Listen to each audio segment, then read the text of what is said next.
High above the world, where the air was thin and the mountains pierced the heavens, Zarathustra had lived alone for 10 long years. Each sunrise he greeted with meditation, each sunset with gratitude. In the solitude of the peaks, he communed with the eternal and found wisdom beyond measure. But on the dawn of his 11th year, a restlessness stirred in his soul. Zarathustra rose from his stone seat overlooking the valleys. His long beard glistened with dew, and his eyes, sharp as the eagle's, gazed into the horizon. He spoke aloud to the silent expanse, his voice resonating like a deep river. "I am weary of my wisdom. It is time to give and not to hoard. Like the sun, I must descend and share my light." The animals of the mountain, his only companions, listened attentively. The eagle, proud and free, circled above his head, while the serpent, wise and coiled, rested at his feet. Zarathustra continued, "For 10 years I have sought truth in the stillness of these heights. I have learned of the Overman, the One, who transcends the old ways, who dances on the ruins of false gods and broken values. The time has come to speak, to descend," the eagle shrieked, and the serpent hissed as if in protest. But Zarathustra smiled. "I know," he said, "the world below is filled with the deaf and blind, bound by chains of their making, yet I must go. For just as the sun cannot remain on the summit, neither can I." As the morning rays bathed the peaks in gold, Zarathustra began his descent. The path was treacherous, carved by winds and centuries. Each step brought him closer to the murmurs of humanity, a sound he had not heard in a decade. It was not long before he reached a small village nestled in the foothills. The villagers gathered in the square, curious about the strange man who appeared among them. Dressed in robes of simplicity, with eyes that seemed to see beyond the physical, Zarathustra stood before them and spoke. "Behold, I bring you a message of great joy and great challenge. The Overman, the one who shall redeem humanity, awaits." "You," the crowd murmured. Some laughed, others sneered. But Zarathustra remained calm. "You cling to your gods and your traditions, but I tell you this: God is dead. His shadow looms over you, and yet you do not see.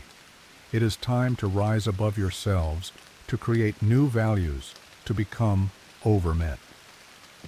A child stepped forward, her innocent eyes full of wonder. "What is an overman?" she asked. Zarathustra knelt and placed his hand on her small shoulder. "An overman is one who embraces life fully, who dances with its chaos and creates meaning in the void. The overman is not burdened by fear or false hope, but is free to shape destiny." The villagers whispered among themselves. Some were intrigued. Others called him a madman, but Zarathustra only smiled.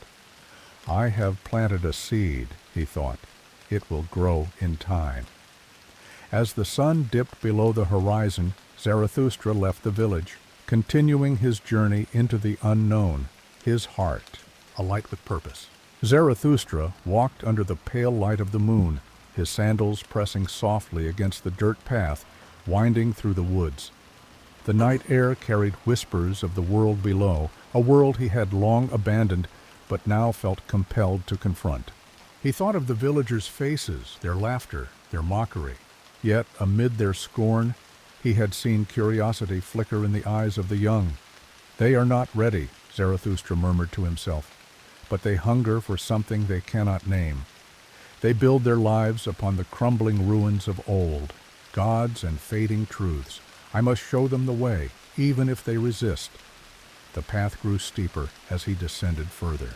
In the distance, the faint glow of a larger town appeared, its lights shimmering like stars scattered across the valley floor. Zarathustra felt a pang of unease. He had spent a decade in the stillness of the mountains, but now he was entering a world full of noise, chaos, and confusion, a world that had forgotten how to listen. As dawn approached, Zarathustra reached the outskirts of the town. The first rays of sunlight illuminated a bustling market square, where merchants shouted to passers-by, and the scent of bread and spices filled the air. He stood at the edge of the crowd observing the rhythm of their lives. A man in fine robes stepped onto a wooden platform at the center of the square, raising his arms to command attention. "Rejoice!" the man cried. "Rejoice, for we have been saved. The gods smile upon us, and their blessings flow like rivers." The crowd erupted. In applause, their faces alight with hope. Zarathustra watched in silence, his heart heavy with pity. They cling to illusions, he thought. They cheer for the gods they have invented, blind to the truth that no divine hand will shape their destiny. As the applause subsided, Zarathustra stepped forward, his presence striking against the backdrop of the crowd. His robe, worn and humble, swayed gently in the morning breeze. The people turned to look at him, curiosity and suspicion mingling in their gazes. "I bring no gods," Zarathustra began, his voice calm but commanding. "I bring no promises of salvation, no blessings from on high. I bring only a truth that is hard to bear, but will set you free." The finely dressed man sneered. "Who are you to speak of truth? Look at yourself, an old hermit from the mountains. What could you possibly know of our lives, our struggles?" Zarathustra smiled faintly. "I know of your struggles because I see them in your eyes. You toil not for yourselves, but for the gods you have created, the idols you have built from fear and despair. But I tell you, these gods are dead, and their shadows enslave you still," the crowd murmured uneasily.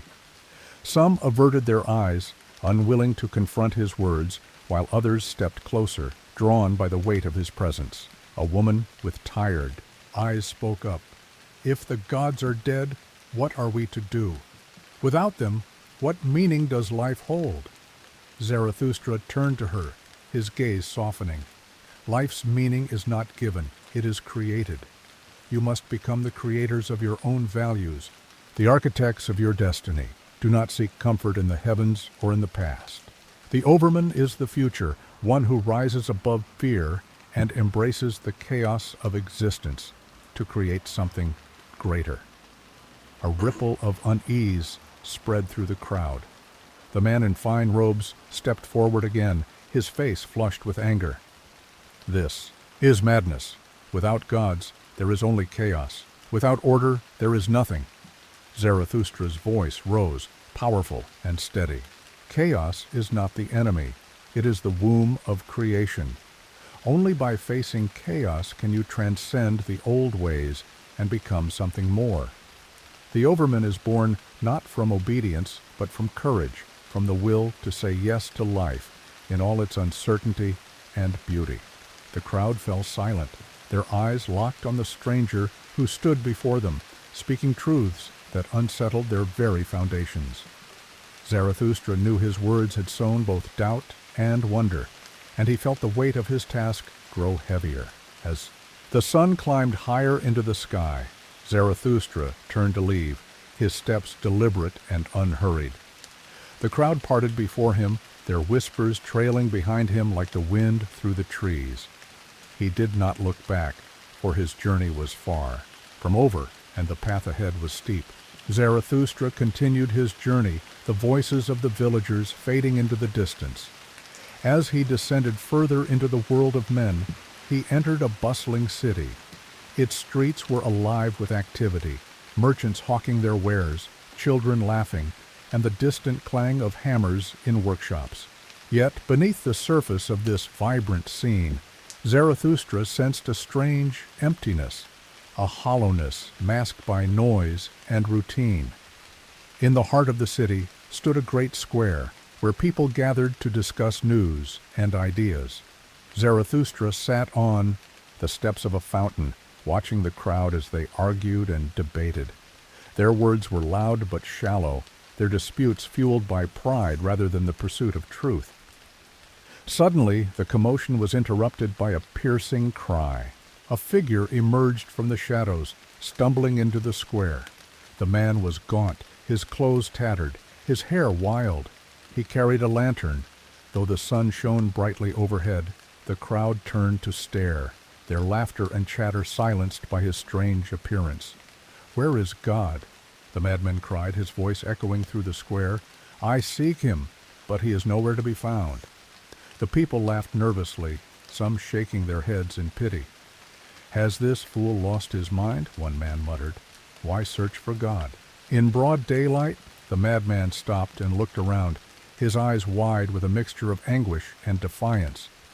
"Do you not understand? God is dead. We have killed him, you and I.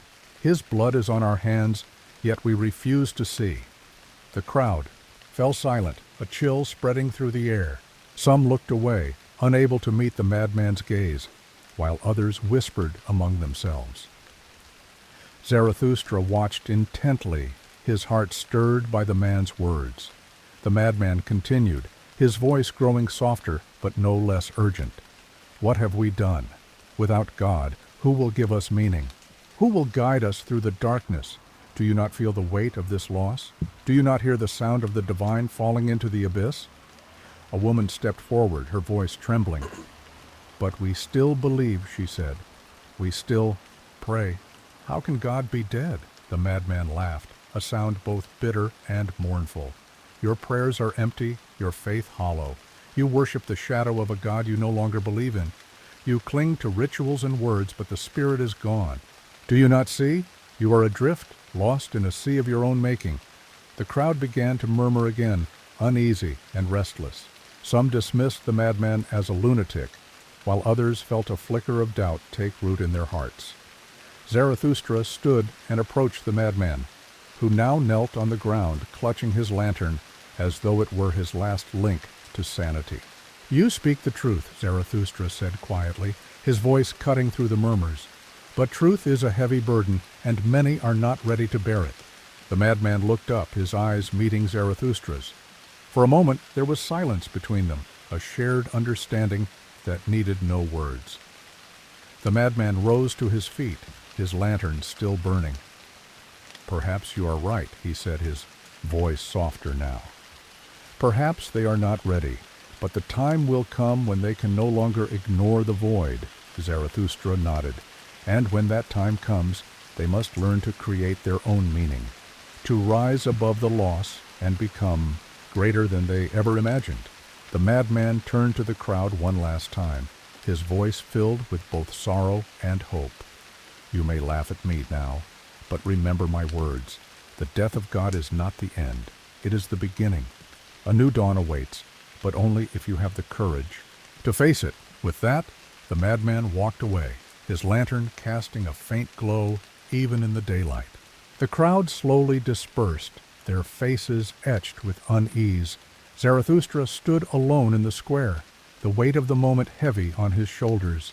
The madman's cry had echoed his own thoughts, and he knew that his journey was far from over. The death of the old gods was only the first step. Now humanity had to learn to stand on its own, to embrace the chaos and create something new. As the sun began to set, Zarathustra left the city, his heart filled with both resolve and uncertainty. The road ahead was long and the path was steep, but he would not turn back. As Zarathustra ventured further, the landscape grew quieter, the bustle of the city fading into the hum of open fields and distant forests. He walked with purpose, his thoughts sharp and unrelenting. The words of the madman still echoed in his mind, truths too heavy for most to bear. Yet Zarathustra knew his task was to confront these truths and bring them to the world. One evening he arrived at a small town built around a lively marketplace. In its center stood a tall wooden tower, from which a tightrope stretched across the square, high above the ground. A crowd had gathered, their eyes fixed on a lone performer preparing to walk the rope. The man was dressed in vibrant colors, his face painted with exaggerated expressions. His movements were slow and deliberate as he balanced a long pole in his hands.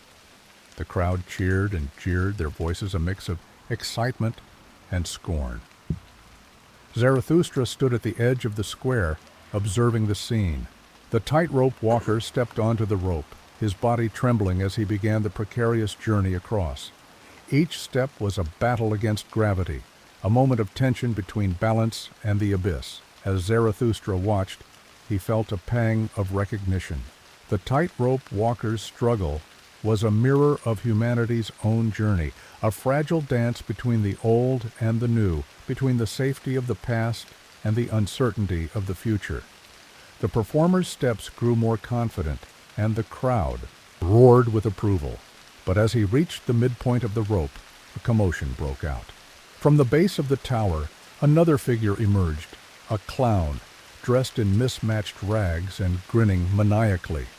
The clown climbed the tower with alarming speed, his movements erratic and unpredictable. The crowd gasped as he stepped onto the rope, pursuing the tightrope walker with reckless abandon. "Fool!" the clown shouted, his voice loud enough to echo across the square. "Why do you risk your life for their amusement? Why cling to the rope when you could let go and fall?" The tightrope walker froze, his balance wavering. The clown continued his taunts, each word a jab at the performer's resolve. The crowd fell silent, their cheers replaced by an uneasy tension. Zarathustra stepped forward, his voice calm but firm. "Do not listen to him," he called to the tightrope walker. "Your journey is not for their amusement, nor for his scorn. It is for yourself. Each step is a victory over fear, a testament to your will." The tightrope walker looked down, his eyes meeting Zarathustra's. For a moment he seemed to regain his composure, his grip on the pole steadying. But the clown lunged forward, shaking the rope violently. The crowd screamed as the tightrope walker lost his balance and fell, his body plummeting to the ground below.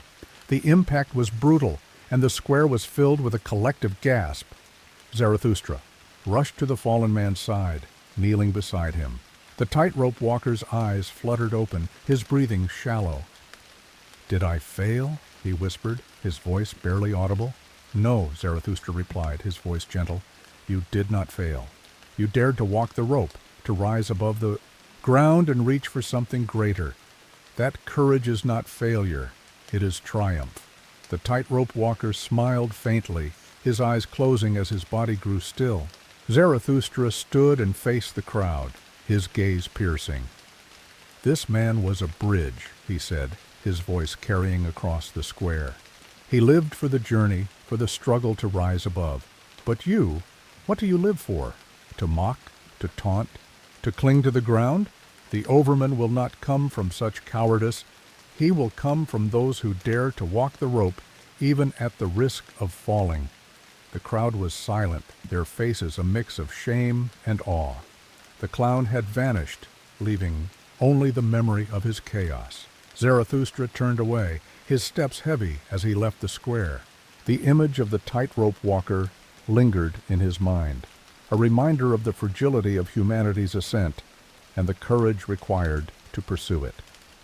Night fell as Zarathustra continued his journey, the stars above shining like beacons of hope. He whispered to himself, "The path is narrow and the fall is steep, but it is the only way forward." The next day, Zarathustra wandered into a sprawling marketplace. The air buzzed with the clamor of merchants, buyers, and performers. It was a labyrinth of stalls and voices, with goods from every corner of the world displayed for trade. People bartered and haggled, their faces tense with ambition or desperation. Zarathustra paused in the center of the chaos, watching the scene unfold. It was not the goods or the noise that captured his attention, but the expressions of the people, their restless eyes, their hurried movements, their laughter tinged with anxiety. A merchant near him, dressed in silks and adorned with jewelry, called out to passers-by, "Come, buy my wares. These are treasures that will make you rich, respected, and envied." He gestured to gold trinkets and polished stones that glittered in the sunlight. Zarathustra approached, his voice calm and steady. "Do these treasures truly bring wealth?" The merchant turned, startled by the question. "Of course. With these one can gain status, power, and the admiration of all." Zarathustra smiled faintly. "But tell me, does the admiration of others fill the emptiness within? Does power silence the longing of the soul?" The merchant frowned, unsure, whether Zarathustra was mocking him or probing deeper truths. "You speak in riddles, stranger. What else is there to desire if not wealth and respect. Zarathustra's gaze swept across the marketplace. I see people who trade not just goods, but their freedom. They sell their time, their dreams, their very selves, in exchange for fleeting pleasures and hollow symbols. They chase wealth, believing it will bring meaning, yet they remain as restless as the sea. Nearby, a scholar overheard Zarathustra's words and stepped forward, a scroll tucked under his arm. "And what do you propose, then? Should we abandon ambition and live like beggars? Is that your wisdom, old man?" Zarathustra turned to the scholar, his eyes gleaming. "Ambition is not the enemy, but its aim must be higher. You trade your wisdom for the approval of others, shaping your thoughts to fit their desires. True wisdom seeks no applause. It is a flame that burns for itself, lighting the path to the overman." The scholar laughed, though his expression betrayed unease. "And who is this overman you speak of? A god? A prophet? A king?" Zarathustra shook his head. "The overman is none of these. He is not bound by the gods you worship, the traditions you cling to, or the values you fear to question. The overman is the creator of new values, the one who dares to rise above the herd and dance upon the ruins of old certainties." A group of workers nearby had gathered, listening intently. One of them, a young man with calloused hands, stepped forward. "We toil every day to survive. What use is your overman to us? Can he feed our families, shelter us from the storms?" Zarathustra's expression softened. "Your labor is noble, but you have been made slaves to a system that drains your spirit. The overman does not promise comfort. He promises freedom, the freedom to shape your own life, to create your own destiny. But this path is not easy. It demands courage, for it is a leap into the unknown." The young man hesitated, his eyes filled with a mix of curiosity and doubt. The crowd murmured, divided between those intrigued by Zarathustra's words and those who dismissed him as a dreamer. Suddenly, an elder spoke, his voice trembling with age. "You speak of freedom and new values, but we are bound by the weight of tradition. How can we abandon what has guided us for centuries?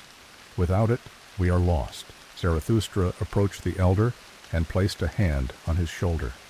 "Tradition is like the roots of a tree.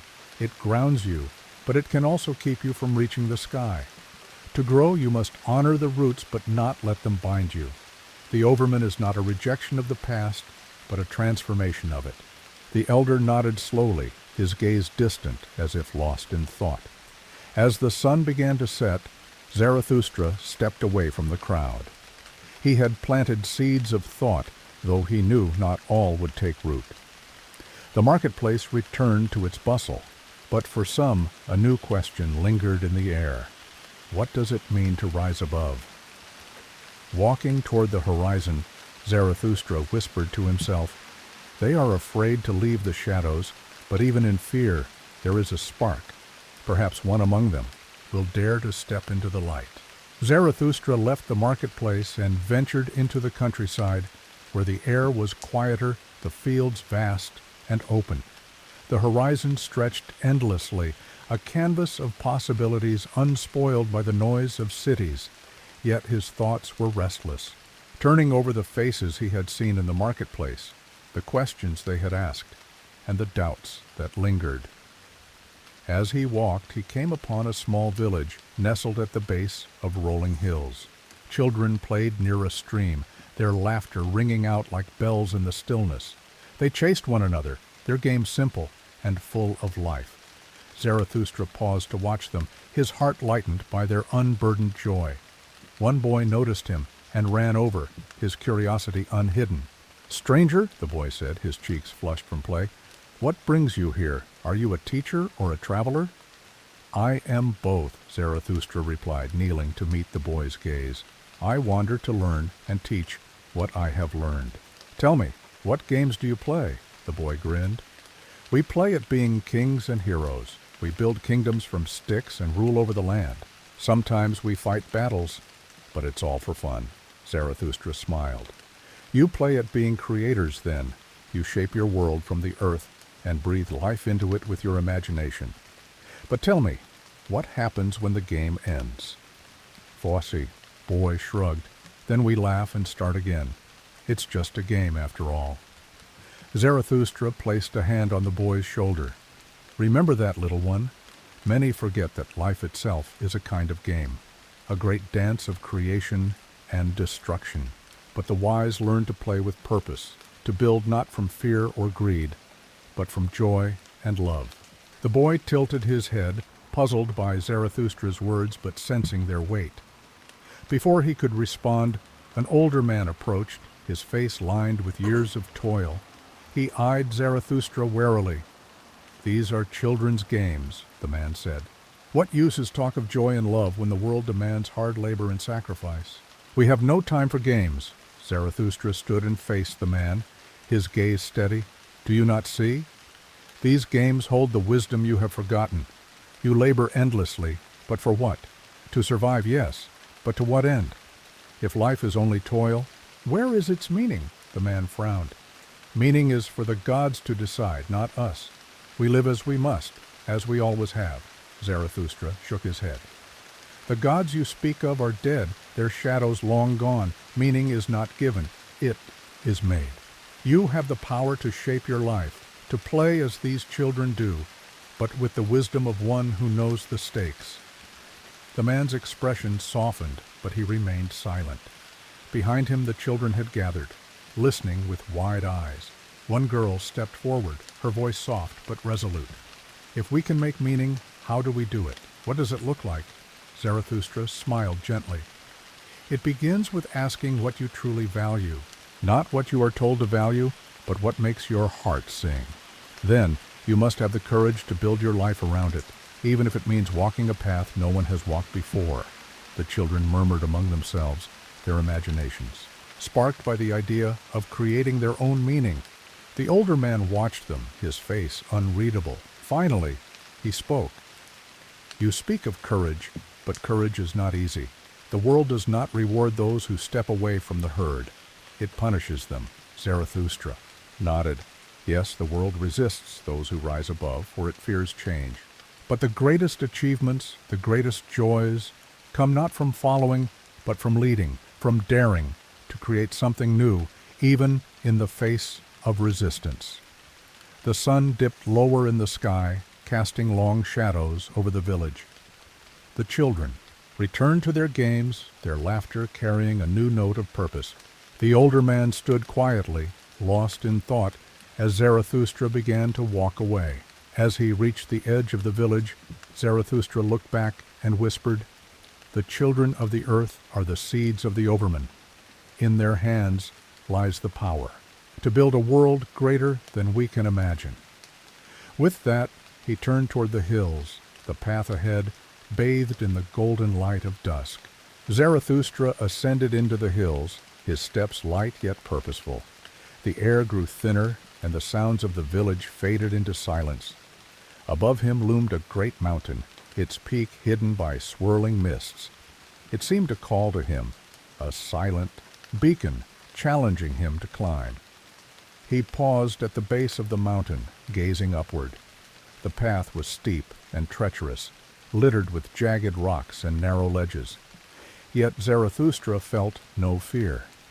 The mountain was a mirror of the soul's journey up, test of strength, will, and resolve. As he began his ascent, the world below grew distant. The air cooled and the wind whispered around him, carrying voices he could not understand. With each step the climb grew harder, the terrain more unforgiving. Midway up the mountain, he encountered a shepherd seated on a boulder. The man's face was weathered, his eyes sharp with years of solitude. He greeted Zarathustra with a nod. "Few come this way," the shepherd said, his voice low and steady. "What brings you to the mountain?"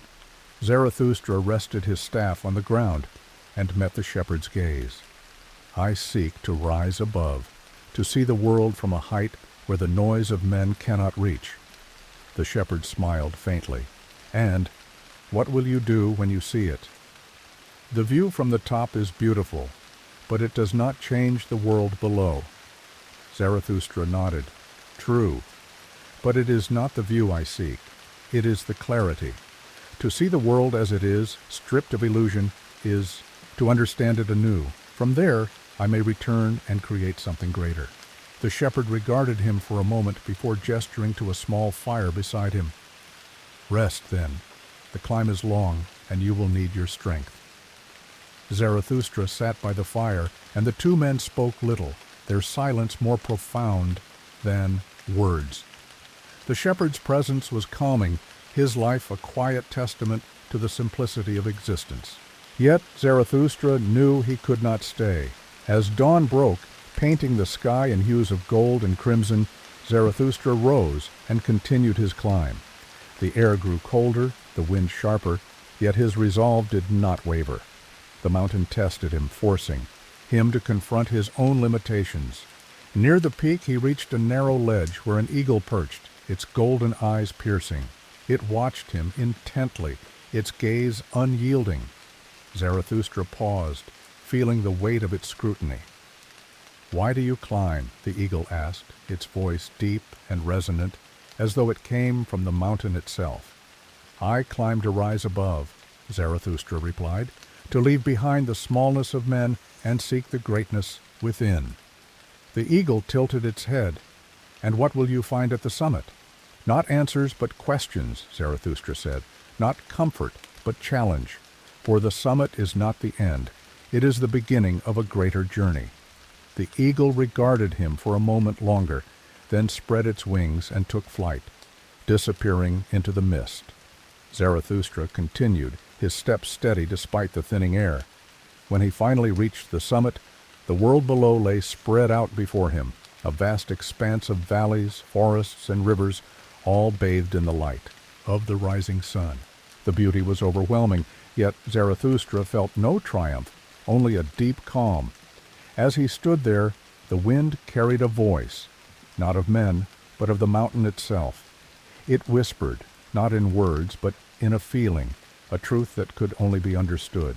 In silence, Zarathustra closed his eyes, letting the stillness envelop him. In that moment, he felt the weight of the world, its pain and joy, its chaos and order.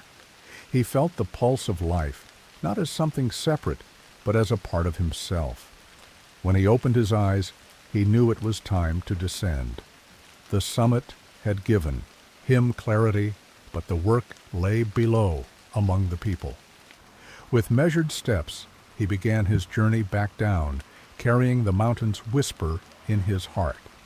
It was not a message of finality, but of possibility, a call to create, to transform, to become. The descent was as challenging as the ascent. Zarathustra's mind, once clear atop the mountain, was now filled with thoughts that tugged at his spirit. The whisper of the mountain had not provided him the answers he sought, but it had left him with a deeper understanding, an understanding that to rise above was not a solitary act, but one that required the whole of humanity to embrace change. As Zarathustra descended the mountain, the valley below came into view. It was a place of fertile land where the soil seemed to give freely to those who worked it. Yet there was something about the valley that made him uneasy. The people here were content, yes, but their contentment seemed shallow, rooted in a fear of what lay beyond the familiar. They had built lives around stability, around the known, and in doing so, they had closed themselves off from the transformative power of the unknown. Zarathustra entered the village at twilight, the last traces of sunlight casting long shadows on the cobblestone streets. He was greeted by the same people who had once listened to his words in the marketplace, their faces now showing the wear of everyday toil. Their lives had not changed, and it seemed unlikely they would. A man recognized him and came forward, his hands stained with the marks of labor. "You have returned, stranger," he said. "What did you find on the mountain? What did you learn?" Zarathustra regarded the man quietly. "I learned that the summit does not hold the answers. It is the journey, the struggle to climb, that transforms. But what is it to climb if the people will not follow? What is it to seek the heights if all are content to remain in the valley?" The man's brow furrowed. "We are content because we are practical. The mountain is a place for dreamers, for those who do not understand the realities of life. We live by our work, by our hands. What more do we need? Zarathustra took a step back. You mistake comfort for meaning. The work of your hands is noble, but it is not enough to fill the soul. Without meaning, the hands will grow tired, and the spirit will wither. At these words, others gathered around, drawn by the energy of the conversation. They listened, but did not understand. Zarathustra's words were foreign to them, too lofty, too distant from their daily lives. They were grounded, tethered to a world of necessity, of survival. A woman stepped forward, her face lined with years of hardship. "But what if we cannot leave the valley?" she asked. "What if we are bound to it by fate, by nature?" Zarathustra looked at her with compassion. "We are all bound by something, but to be bound is not to be imprisoned. The chains we wear are often self-made, tied by our fears and our unwillingness to change. The overman does not fear the unknown, he embraces it, and in doing so, he frees himself from the chains of tradition, of expectation, of conformity." The villagers exchanged uneasy glances. The woman's voice wavered as she spoke again. "And what of us? Are we to abandon everything we know, everything we have built?" "No," Zarathustra replied softly. "You are not to abandon it, but you are to transform it. The life you live is not wrong, but it is incomplete. There is more to be found, more to create. You must dare to look beyond what you have known and reach for something greater." The silence that followed was heavy, as if the weight of Zarathustra's words had settled on the villagers' shoulders. They stood there, uncertain, unwilling to leave the safety of the valley. The familiarity of their lives was a comfort, even if it was a false one. Zarathustra sighed and turned to leave. "I will not remain here to force you into change. The path to the overman is not one that can be given. It must be chosen." As he walked away, he could feel the pull of the valley behind him, the lives that would remain unchanged, the faces that would continue to turn away from the heights. He knew that not all would rise, not all would dare to reach beyond the confines of the valley. But for those who did, for those who embraced the unknown, there would be a new dawn, one that only they could bring.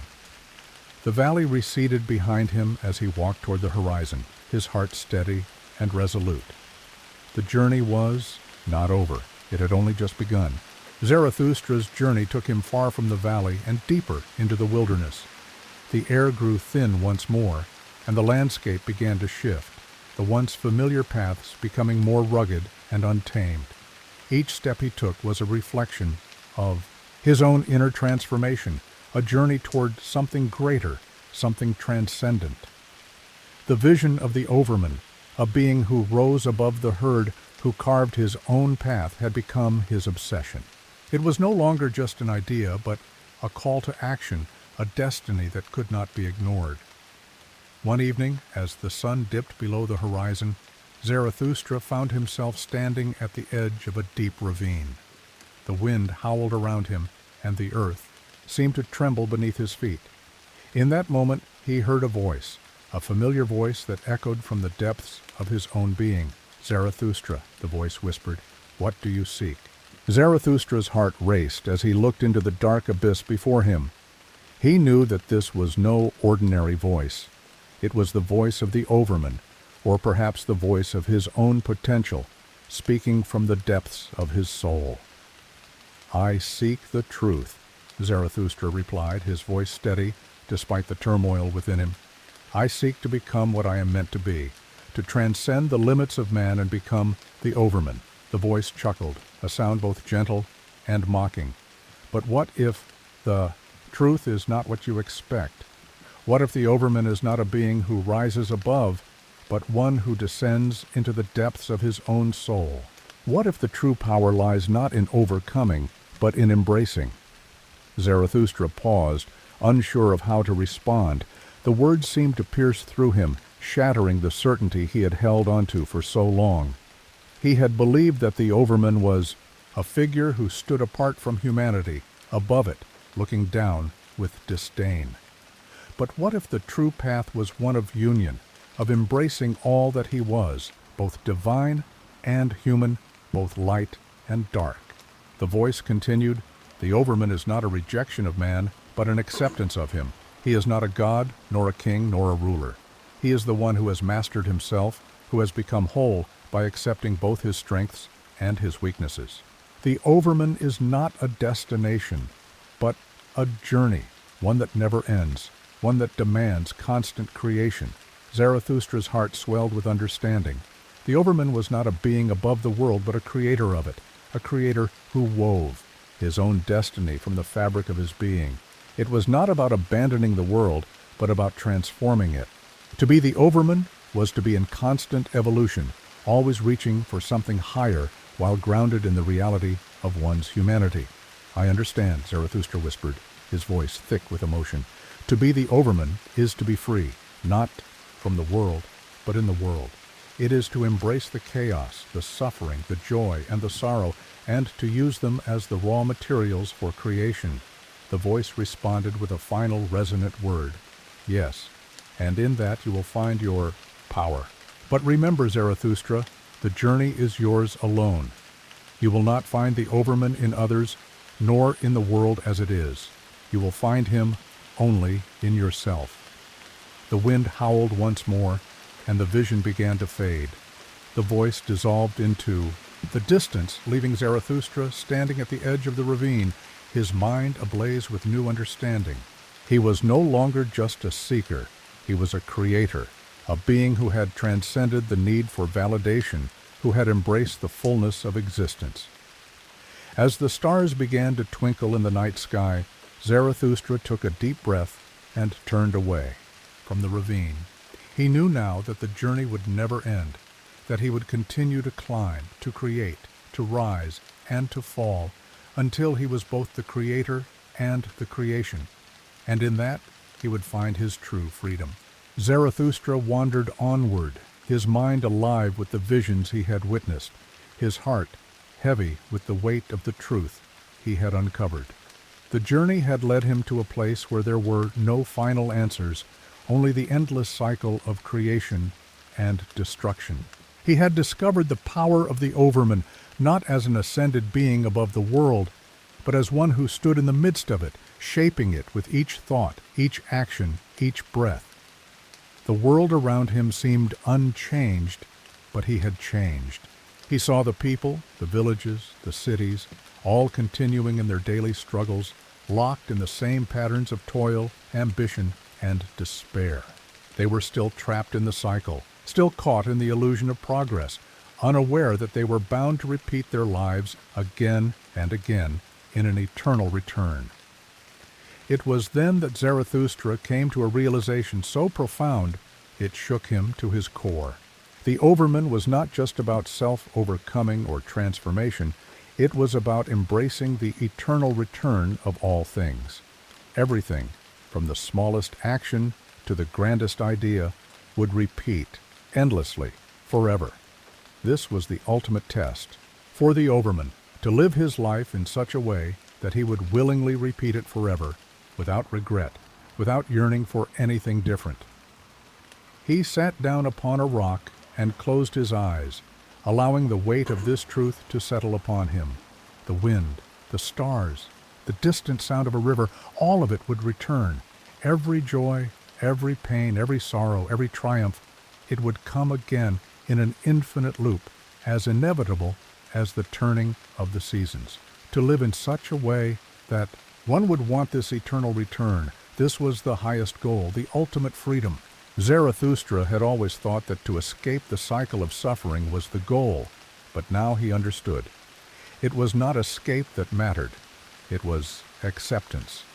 Acceptance of the totality of life, of its beauty and its horror, of its fleeting moments, and its endless repetitions. The eternal return was not a curse, as many would believe. It was a blessing, a challenge to live each moment as though it were both the first and the last, to create a life so full, so true, that one would gladly live it over and over again for all eternity. Zarathustra stood and gazed out at the world before him. The sun was beginning to set, casting a soft glow over the land.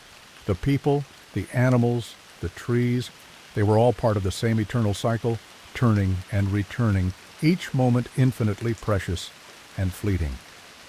In that moment, Zarathustra understood that his task was not to change the world, not to save humanity, but to live as the overman, free from the illusions of time and space, embracing the eternal return with open arms.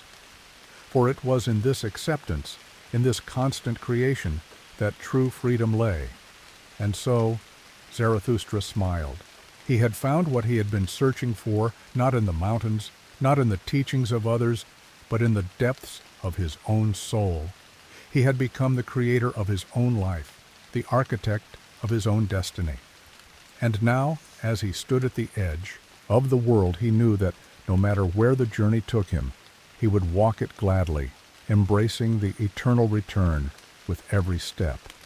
The wind whispered through the trees, the stars glittered in the heavens, and Zarathustra laughed, an exultant, free laugh, for he had become the overman, and the world, in all its eternal recurrence, was his to shape. And so, the story of Zarathustra ended, not in a final answer, but in a new beginning, a beginning that would repeat and repeat and repeat forever.